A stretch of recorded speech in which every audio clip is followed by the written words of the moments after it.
Advertising loves its own lies. Clicks get treated like truth, dashboards like holy scripture, and engagement is just a polite way of saying someone fat-fingered your banner on the way to closing Candy Crush. Into this circus walks Anders Lithner. The Swedish CEO thinks it's time to burn the vanity metrics playbook and actually measure what matters.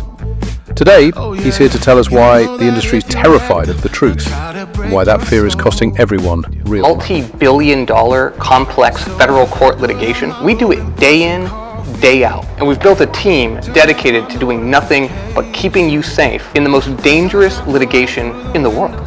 We're comfortable where everybody else is horribly uncomfortable. And with the litigation piece, we bring the compliance piece, right? That's what I'm adding. That's what my entire team is adding. We've built TCPA World only for you folks to help.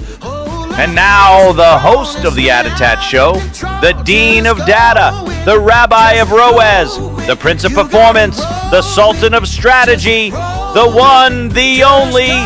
Give us a huge applause to Pesach Latin! I'm Pesach Latin, and this is the ADOTAT Show, where we say the quiet parts out loud and ruin PR spin for sport. Today on this show, we have Anders Lithner, CEO of Brad Metrics. He's Swedish, slightly dangerous with data, and the guy quietly dismantling everything you thought you knew about what makes advertising work. Anders, first of all, how are you? And I don't mean the polite find you give the guy at IKEA.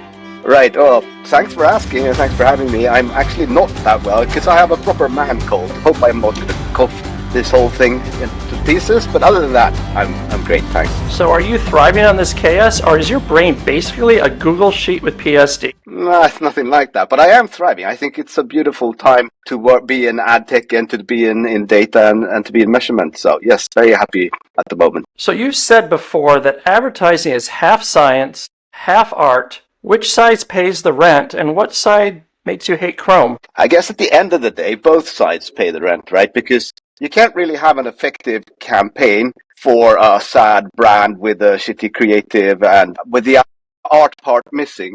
On the other hand, even if you do, you still need the sciencey part to make sure that that campaign ends up in front of the right people at the right time.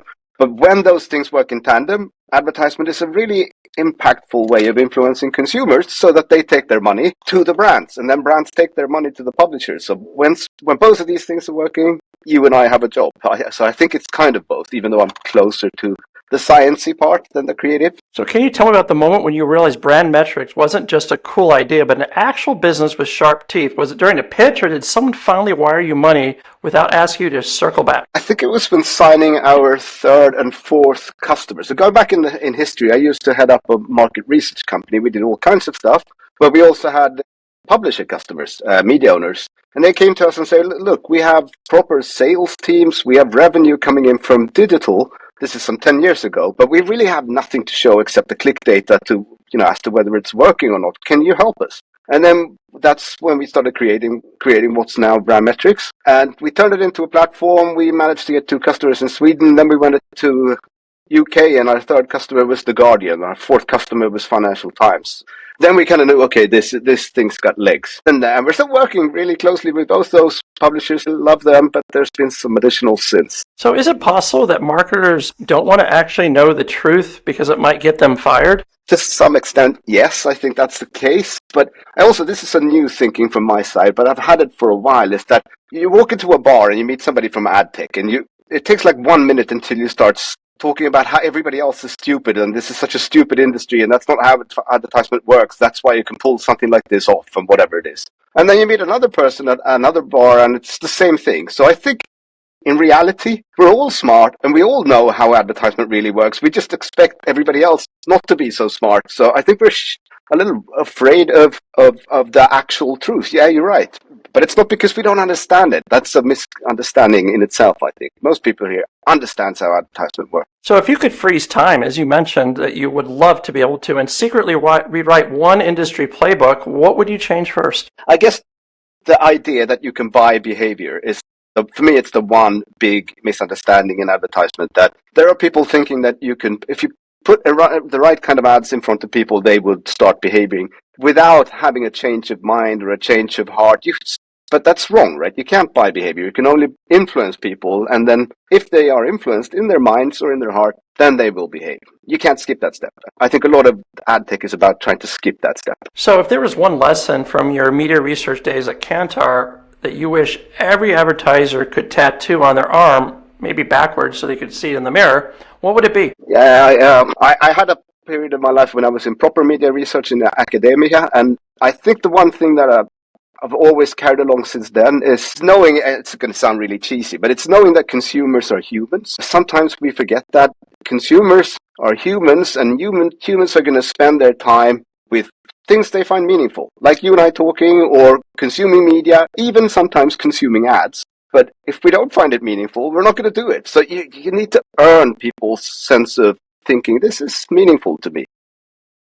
Is that how you change their belief system from CPM to outcomes? Yeah, in a way, it's really trying to explain that if people like what you're telling them, then they're going to like your brand, and that would eventually lead to revenue for you. But that's the way it has to travel. So how do you convince legacy publishers to look into brand lift? This was never really something difficult to sell because it's meaningful that it matters, right? So we come to publishers and we say, think of it as two different games. One game is the distribution of ads. Like, there's a lot of impressions. Anyone can win at that game that has access to traffic. And then it's the price. Like, how cheap can you go? And then you think, how much impression can I get for the price? And publishers and media owners can never win at that game because they spend money on the content, either buying the rights to sport or creating journalism or, doing TV series. They can never win at getting maximum number of impressions for the lowest price, but they can win at influencing people. So we came to them and said, here's a way here's how to demonstrate that you're influencing the audience. You need an audience to do that. So you measure actual people in the wild, not panels and lab coats. How hard was it to sell the industry when they're addicted to third-party panels? Are they addicted to panels? Sorry, I tend not to think about the other companies doing the similar things as we, based on panels, as enemies. I more think that those are other companies also providing data about things that matters. They do it in a different way. The real enemy is all the metrics out there that doesn't matter, like the click-through rate or the impression, or like half of this banner was visible for at least 1 second. That's got really not a lot to do with business outcomes, but you could do what we do based on panels or without. I like to think it's better to do it in the wild mostly because it scales better. We can travel the world, right? It's fun. We can go to any new language territory, and we don't have to recruit a panel and translate our invitation emails or anything. We're there, and the first measurement we do is going to be comparable to the 60,000 other measurements we've already done. So it's a scale thing.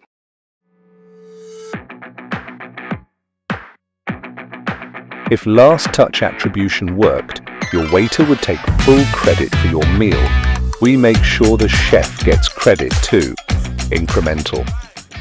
So most I brand never metric found it vendors, really hard. Sorry? right? So That was just you don't offer custom questions, I notice, right? Yeah, we do offer And them. why is that? So we force people to use our question, but they can add other questions too. Okay. Yeah, that's the difference. The reason is so simple. It's like if you do a campaign and I tell you that uplift was 5, your next question is going to be, is that good or bad? And unless I had comparable measurements, I couldn't tell you. Instead of saying 5, I'm saying 5, and it's actually better than you should expect. And therefore, you need to force people to do it in a comparable way. So if you had to rename brand lift for a Gen Z CMO that's raised on TikTok, what would you call it? And this is a multiple choice question. Would it be Vibe Delta, B, mental swipe right, C, top of funnel glow up, or D, just call it ROI and watch? No, thanks for those. I like all of them. Can I steal some of them? I think my favorite would be the swipe right metaphor. It's just because it's a good reminder that advertisement, it makes sense to think of brands and their advertisement as humans. So if you want somebody to recognize you in the street, you just make sure that you're in front of that person very often. If you want a deeper relationship than just being recognized or somebody being aware of you, then you need more quality time, maybe a dinner or whatever it is. So I like the idea that brand lift data, which is about brand awareness, but also mid-funnel things like preference and purchase intent, that it can guide you in knowing, do I need to fill up the top of the funnel with more people knowing that I exist so that I get swiped right? Or do I need to properly start dating the people that have already swiped? So I like the idea of thinking of brands as humans, them too. So I want to talk about how attention became the Bitcoin of advertising metrics. Everyone's obsessed, few understand it, and probably some people are getting scammed. So is attention the future, or is it just a shiny distraction with a good PR filter? I think it's none. But I think it's a theoretical concept. Attention is very, very meaningful. Like, did people pay attention to what I was trying to tell them? And unless they do that, advertisement won't work. Then you can still pay attention without getting any change of heart or change of mind. So you need outcomes data at the end of it for it to make meaning. But there's a big misconception that attention is like a verified viewability. Viewability is just, did I actually say something? Did I talk to somebody? Attention is, did somebody listen or pay attention to it? And then, of course, there's scams going on around any metric in ad tech. But if I was just, if I was trying to push cheap inventory, I'd choose a different metric, actually. You won't get high attention unless you're a quality media. So what do you think the single biggest misconception people have about attention-based metrics is? I think the big conception is that it's like viewability, but it's a little more. It's conceptually very different. One is opportunity to see, the other one is seeing. It's conceptually very, very different, but none of these two completes the picture, right? You need to know, was I in front of people? Did they pay attention? Anything happen to them in their minds with their feelings or attitudes? So attention completely without outcomes data isn't really meaningful, in the sense that you can't really optimize campaigns without the last step. How is this going to translate to CTV? I think it was Ilya Panzin over at Telly who said that for their product, for example, they just know when someone's in the room and they just assume when the TV's on, there's attention. Yeah, that's an assumption that's been around since the 50s for television. But yeah, I mean, there's a big difference between any media that take up all of your screen, all of the media experience, and advertisement that takes up part of the screen and part of the experience. So if people are looking at the TV with the sound on, attention is fantastic in CTV. That still needs to be verified, though. You can mute and start talking to your wife. To find out what specific place is the best. Are there studies right now that show where the ad is placed if it's not the full screen? Yeah, there's plenty of studies around placement, and we have it in our data. We can say some placements are better than others. But it comes down, that's another challenge in ad tech, is that everybody's looking for this one size fits all kind of, this is the perfect frequency or this is the perfect placement. But it depends. Well, are you trying to create awareness that you exist, or are you trying to take people that already love you into putting you in a basket? Or is it a complex thing you're selling, like, energy, or is it a simple thing like burgers? So there's going to be differences, but we know that how the eye moves. So for example, on a desktop like this, outside of the content is not as good as inside the content. There's all kinds of data about things like that. So what does your data reveal that makes performance marketers break into a cold sweat? Yeah, well, I mean, the thing is, you can create brand impact and do sales, but you can't do sales and also create bad impact. So there's going for brand impact, you'll have some additional sales. Going for only sales, you'd literally have almost no brand impact, or at least a lot less. So I think it comes back to a number of things. One is, of course, how instantaneous do you want the effect to be? So let's say, for example, that your fridge broke down like 5 hours ago. You still don't know, but all your food is going bad, and you're desperately going to need to buy a fridge. From which brand will that fridge be? Do you have a favorite fridge brand? Yeah. Your fridge just broke down. You need everything we have is Whirlpool. I think we have everything is Whirlpool. Right. The thing is, most people buy 2 fridges in their lives. But really? Whirlpool is making money of occupying that space in your mind, that this is my go-to fridge when it breaks down. Hopefully it hasn't broken down, but you can't performance market your way to that space in your brain, and Whirlpool is going to make money from occupying it. So if you were stuck in an elevator with someone who says attention metrics are nothing but vanity metrics, what would you tell them? And you can't push the emergency button. No, but can I start talking about some people who were in the elevator passing previous floors? Because I think if I would ask which one of the people that were in here before do you remember, I think I could quite easily demonstrate that the only ones you're going to remember that is the one you paid attention to. So if attention is the crown jewel of advertising, I guess frequency is the gum stuck to its shoe. Everyone talks about managing it, but no one actually does.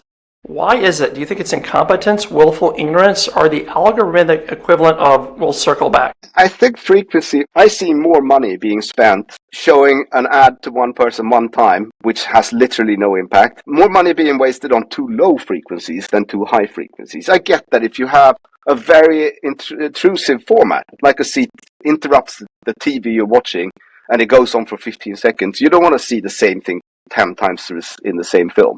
But with a lot of advertisement, it's also like, unless you start working with some frequency, you're going to think that it doesn't work because the low frequency, it doesn't work. So frequency is not such a bad thing. It just needs to be done in a clever way. And frequency is also, by the way, I think it's important. It's not the number of times per device or per domain or per TV channel or per day. It's the number of times per person, right? That's what frequency means for the consumer. So that's what makes it hard to manage. So have you ever seen a campaign deploy because there was just too low a frequency? Yeah, many.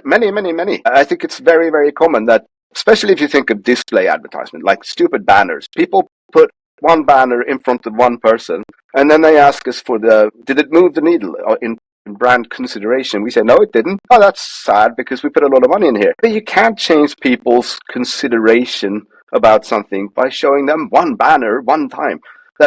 So people then go back and thinking, no, this is not for me. But if it's like skiing, going to the Alps and skiing the children's slope, right? Like skiing is not for me. I would try the real skiing, that frequency 7, and you see some impact. Is reach and frequency still a valid planning framework, or should we just burn it and start over? Oh no, it's absolutely very valid. I would add the third dimension, which is time. So I would say you need reach, frequency, and time.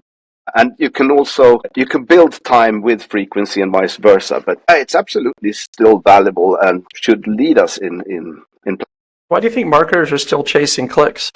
Yeah, I wake up every morning and I wonder that. Like, the obvious answer is, of course, it's easy to measure. You don't even have to pay anyone to measure it. You just get that data. But if you're optimizing a campaign for the highest click rate, you'd literally be doing the opposite of what would be beneficial from a business perspective. You're going to optimize towards stupidity rather than intelligent conversations, right? If you optimize properly for click, you're going to have like naked people giving away free booze with no repercussions. Like, yeah, people would click on that, but does it help you sell your car? Yeah. No. So it's stupid. So when you say perception drives behavior, what is a real world example of that? And no, Elon Musk makes me want to delete apps doesn't count. Of course, perception is before behavior. I think a lot of our consumption, it's fun. Like if I'm talking to a bunch of people, I can talk about what's in their fridge. Like, is there a Heinz ketchup or is there a Heineken beer or what's on their driveways? Is there a Swedish Volvo maybe? Or what's on their feet? Is there Adidas shoes? I'm mostly right. Like, it's mostly Heinz. It's mostly, well-known brand. And everybody thinks that, it's because it's the best. But it's not. It's because What's a real-world example of perception drives behavior? Oh, yeah. Okay. So anyway, my perception is that Heinz is the best ketchup or the best ketchup experience per dollar. So I'm not thinking I'm buying another Heinz. And performance marketing can maybe make me try a cheaper ketchup once. But at the end of the day, Heinz are going to make all the money because they built their brand. That's just how it works. It's so how do you explain to performance marketers that the best ROI doesn't even show up in this quarter? Yeah, exactly. I mean, it should be obvious. Like, it should be obvious to them as to anyone who understands how advertisement works. It's just so much easier in a consumption situation to pick a brand that you know and trust than to pick something new. Performance marketing, I'm not saying it's all wrong, but it only works if supported by really patient brand building. So do you think a lot of media buyers are addicted to short-term metrics because it keeps them employed? Yes, I think that's very much the case. Like their boss just wants to see a paper every week that says this is what we've done, even if it makes no sense? Yeah, and I think what I said in the beginning, that most people in ad tech understand how advertisement work.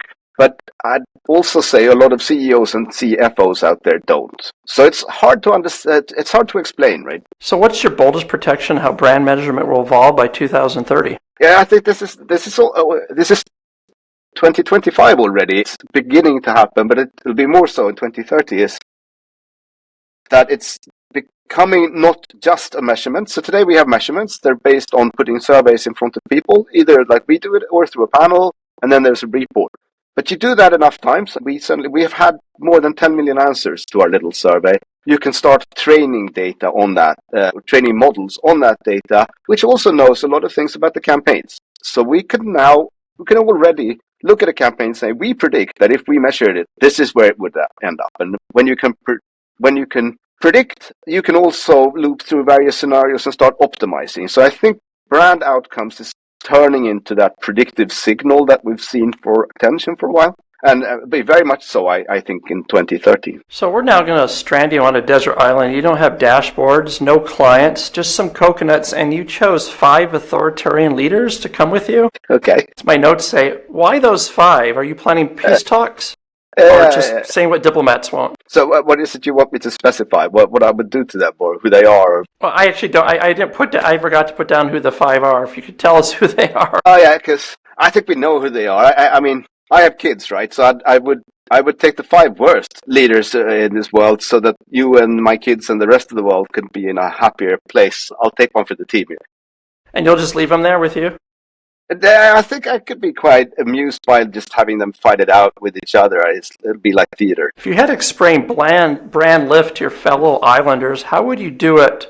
But you only have coconuts. Oh, right. I only have coconut. I would maybe start talking about correlation, right? So on this desert island, having coconuts is what helps us stay alive. Otherwise, we'd starve to death. So I would say the more coconut, the higher survival rate.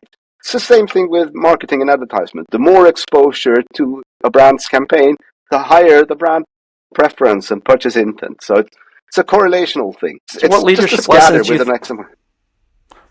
lessons do you think you'd learn with being stuck with 5 egomaniacs in a hut? I think this is going to come out really blunt, but I do think that in order to be very successful, you can't be too smart. Because if you're really, really smart, you're going to start asking yourself, is this song really that good? Maybe I shouldn't put it out. But you have to have a little bit of stupidity in you to just keep thinking you're the best. So I think spending time with 5 egomaniacs would probably be an ego boast, because I would think, oh yeah, they're much more successful than me, but I'm actually a bit smarter than they are. And I think we most of us are. So if a plane shows up, you can only take one of you back. Would you A, volunteer nobly, B, bribe your way on board, C, use attention data to convince the pilot, or D, leave the worst dictator behind and rename the island Anders Metrics? I'd love an island like that. No, I mean, with the world now being without the 5 worst people on it, I would want to go back and be in that world, so I'd do anything to get on that plane, I think. And what lesson would you bring back to advertising from the island? Again, that's not a good lesson, right? Because now the lesson is don't try to be too smart, because that doesn't work. Simplify it and believe in yourself. And I think a lot of ad tech companies already do a little too much of that, so maybe bad advice. So moving on a little bit more personal, we'll forget the dashboards, the data, and the deckware. Who are you when no one's watching? What did your mentor, Professor Lennart Weibo, is that how you pronounce it? That's pretty much it. Teach you that still echoes today, besides academic robes look cool? Yeah, I mean, so he taught me, this is the professor at the university in research, he taught me media science. And media science it's not a one thing, right? It's very multidimensional. It's a full academic discipline. But I still find myself thinking through the discourse of that discipline. So yeah, I think it guides me in every move, really. Are you still in touch? Yeah, we're still in touch. Met him just a couple of weeks ago, but others like him, like wise men from the science community, has helped me a lot, and women. So what's the weirdest compliment you've ever received in this business? What would that be? I guess it's not a compliment, maybe, or it can be, but sometimes people are saying, you don't work, you're just having fun, right? You're just in Cannes, enjoying yourself. And I'm thinking, yeah, but is there such a conflict between having fun and working hard? For me, it isn't. I even find it hard, this whole work-life balance kind of conversation, that, guys, can we just try and have fun while working? And that is a little bit of life quality right there. So for me, I think people think that I'm enjoying this too much, but I'm also working hard and enjoying it. There's no conflict. Part of your work keeps you up at night, the math or the madness? None. So my night routine is I read a completely made up novel by some good writer, and then I get sucked into that storytelling, and then I sleep. But I guess that gives you an answer right there, because it's a storytelling element, which is the creative side of advertisement, that guides me through. But in the daytime work, it's more the sciencey part and less of the creative madness. How much does reading affect who you are? So you read a lot. How much does that affect who you are, you think? A lot, I think. Really a lot. And it's always the best advice I think you can give to anyone in their career. Just read more. And it's not a moral thing. Like, I don't care if you read or listen to it or whatever you do, but use your imagination more than you think. You don't need to read all fact books. You can also read poetry. It helps in business. People don't think so, but it does. So if Barometrics was a movie, what genre and what's your IMDb title? It's a multiple choice also. A, Data Wars, The Benchmark Awakens. B, The Lift Father. C, Metric Impossible. Or D, Love Actually, but make it programmatic, with an awkward Swedish narrator. Of course. No, it is Love Actually, of course. But it is a programmatic, which is a contradiction in terms, but shouldn't have to be a contradiction in terms. It's like programmatic has taken love out of advertisement, but it needs to go back into programmatic. So I'd love that film, and especially with that weird Swedish narrator. And last question, if you vanished tomorrow, what is the one thing you hope this industry would remember about you?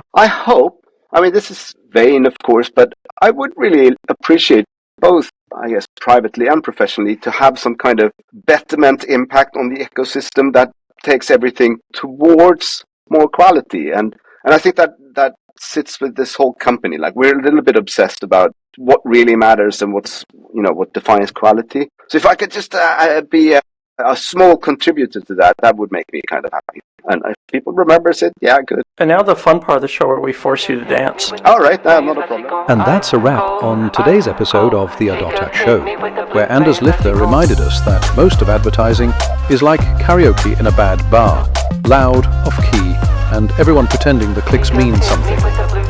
We talked about why you can't buy behavior, no matter how many dashboards you stare at, why attention without outcomes is just a shiny toy, and why frequency done wrong is like trying to ski the Alps on the kiddie slope. You'll come home bruised and still insisting skiing just isn't for you. So the takeaway? Consumers are humans, metrics should mean something, and maybe, just maybe, advertising should stop worshipping impressions like they're golden calves. Huge thanks to our partners who keep the lights on while we smash PR spin into confetti, Troutman Amin, the legal powerhouse that makes regulators sweat, and incremental.com, proving that growth doesn't have to be a four-letter word. I'm here reminding you that in this industry the truth will not set you free, but it might just save your budget. Stay bold, stay curious, and know more than you did yesterday. Never disguise with you, love the way you show your darkness when I shine a light at you. Never playing heartless anytime, I'm just reminding you I could be myself, you be yourself, and we can find